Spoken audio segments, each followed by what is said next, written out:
My name is Obi Akosiebe. I'm the founder and executive director of Sustainable Community Aid Network. We are on day 11, continuing our journey to educate, inspire, and take action on climate change and environmental justice.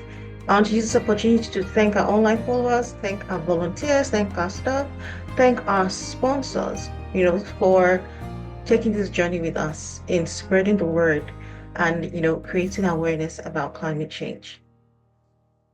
Now, a crucial part of this conversation is intersection between climate change and social justice, particularly how marginalized communities are disproportionately affected by environmental harm. This is known as environmental racism, where racialized indigenous communities often face greater pollution, toxic waste, lack of clean water in their environment. So in Canada, Bill C-226, introduced by Elizabeth May, addresses this issue head on. The bill aims to create a national strategy to examine and tackle environmental racism across the country. We're honored to have Elizabeth May, Member of Parliament, share her insights on Bill C-226 and the importance of addressing environmental racism in Canada. Let's hear what she has to say. Hi, Elizabeth May here, Member of Parliament for Saanich Gulf Islands, co-leader of the Green Party of Canada. I am extremely pleased that my private member's bill, Bill C-226, has become law. It received royal assent before the end of June of 2024. It is extremely important that Canada acknowledge and understand the problem of environmental racism. You've asked what is environmental racism? And it's a reality. It's empirically established that communities of color, Indigenous peoples, communities in particular, are far more likely to have toxic waste dumps, hazardous substances, and that other government policies ignore rights that would be respected if it were, for instance, a wealthier and settler culture community.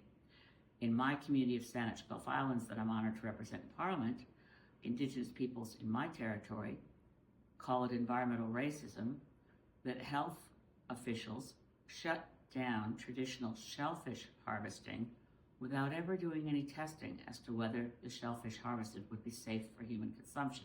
It's a traditional food source of Indigenous peoples in my area, and it's protected under the Douglas Treaties.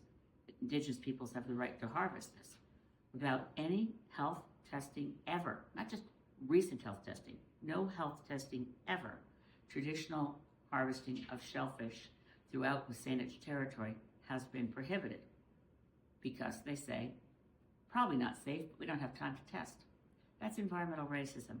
It's environmental racism when at Aganesatake and Mohawk community, where there's illegal dumping of toxic waste. It violates the Fisheries Act. Fisheries and Oceans Canada sent out a letter to say this is illegal, it must stop. Nobody enforces it, so the people who live in Aganesatake live with toxic dumping in their backyard. There are so many examples going back to reed paper and the mercury contamination that has been taking place forever in that community.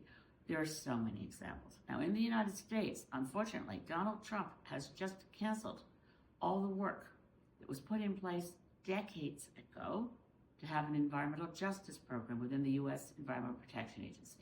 It didn't get much publicity, but within the executive order that canceled all the diversity, equity, and inclusion programs, they canceled their environmental justice programs too. For Canada, we now have my bill is now law. It's a private member's bill. Didn't just sign the bill. The bill was introduced to Parliament as my bill, private member's bill. I'd seconded it in the first Parliament where it was introduced with Lenore Zan, who was a Liberal MP at the time. When she lost her seat, the bill was dead. I introduced it and got it through the House, and then thanks to Senator Mary Jane McCallum, who is a senator of Cree descent from Manitoba, we got it all the way through the House, the Senate, to royal assent. Now we need to have it have teeth, we need to have it be funded, and we need to make sure that communities, people of color, Indigenous communities, and lower income marginalized people are not exposed to hazards, toxic chemicals, or treated in ways that constitute environmental racism. In other words, the positive message is we move towards environmental justice.